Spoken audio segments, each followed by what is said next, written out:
Thermodynamics is the study of energy and energy transfer between physical matter. When a lizard basks on an object, the object absorbs sunlight and transfers it as heat. Some of that heat is transferred to the lizard, while the rest of it dissipates in the surrounding air. Energy behaves in either a closed or an open system. A closed system cannot transfer energy to the surroundings. An open system does deal in energy transfer to the surroundings. The lizard, object, and sunlight are all involved in the transfer of energy, but exposure to space and air causes only a fraction of the original sunlight to go to the lizard itself. There are two laws of thermodynamics. The first law is the law of conservation of energy, which states that energy is neither created nor destroyed, only transferred from one form or another. The second law is the law of entropy, which states that each energy transformation, there is a loss of usable energy. The universe, since the Big Bang, has contained the same amount of energy as it does today. Considering that the mass of the universe began the size of a quantum particle, much smaller than subatomic particles and atoms, this mass contained an exorbitant amount of energy that allowed for the universe to expand and currently expand today.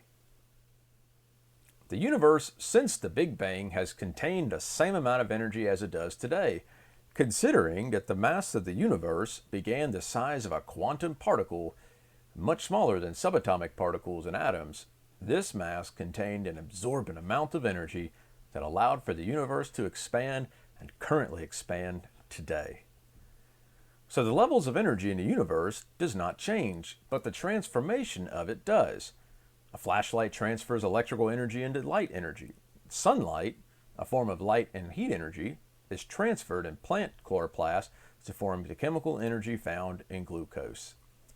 Living organisms must constantly acquire and use energy from their surroundings so that cell components can do work. The chemical bonds of organic molecules such as glucose, fats, and proteins contain lots of potential energy, which is then transferred to repair the bonds of adenosine diphosphate plus an inorganic phosphate to make ATP.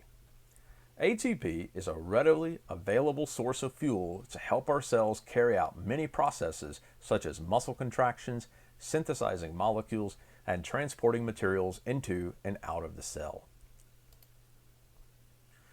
Energy transfers are not that efficient. There is always a percentage of energy in transfers that is lost as heat energy.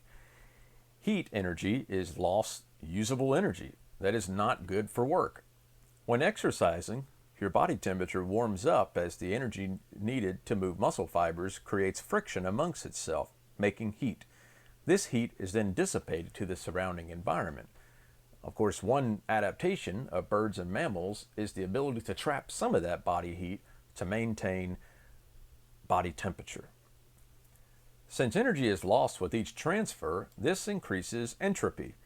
The universe has a degree of randomness. Some systems within the universe are highly ordered, such as living things. But living things have less entropy. Entropy is a degree of disorder in the universe. Higher degrees of entropy means lower levels of available energy. For example, a newly built structure that is well taken care of will remain that way provided that people put the work in to maintain it. However, if it becomes abandoned, nature starts to take back over, causing the overall structure to eventually crumble. If you want to restore the structure, it's going to take a lot of outside energy and resources to repair it. Living organisms are highly ordered because they have constant access to energy by either sunlight or chemical energy in food. But entropy is on the slow increase the older the universe gets. When organisms die, they become more disordered since there's no influx of energy. Life temporarily fights against entropy, but eventually it will succumb to it. Let's go back to the eggs on the staircase demonstration and focus on the egg that fell down the stairs. Here we will apply the laws of thermodynamics. First, an input of energy from you to push the egg gets the egg moving. When the egg lands on the next stair down, it makes a sound and a stair absorbs some of that impact. This represents energy transfer. However, some of that impact energy is used to push that egg back up to fall down the next stair.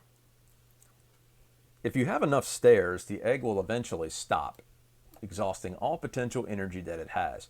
That's because this is an open system, and it becomes more disordered with each step, making the egg remain in place unless an outside force acts upon it. By the way, you can do this with a slinky toy, and it won't be as messy if things go wrong. Adenosine triphosphate, ATP. This small molecule supplies cells with lots of energy to carry out life processes. The high amounts of energy lie in the phosphoanhydride bond of the beta and gamma phosphate groups of this molecule. ATP is made of a nucleic acid base adenine, a ribose, sugar, and 3 phosphates. The bonds holding the phosphates together are called phosphoanhydride bonds. When these bonds are broken, lots of free energy is available. The breaking of ATP occurs as a hydrolysis reaction in which water splits the gamma phosphate group from ATP. The result is a burst of energy with the reactants adenosine diphosphate and inorganic phosphate left over. Since ATP to ADP hydrolysis is reversible, organisms require chemical energy found in carbohydrates, lipids, and proteins to repair the bond between ADP and inorganic phosphate.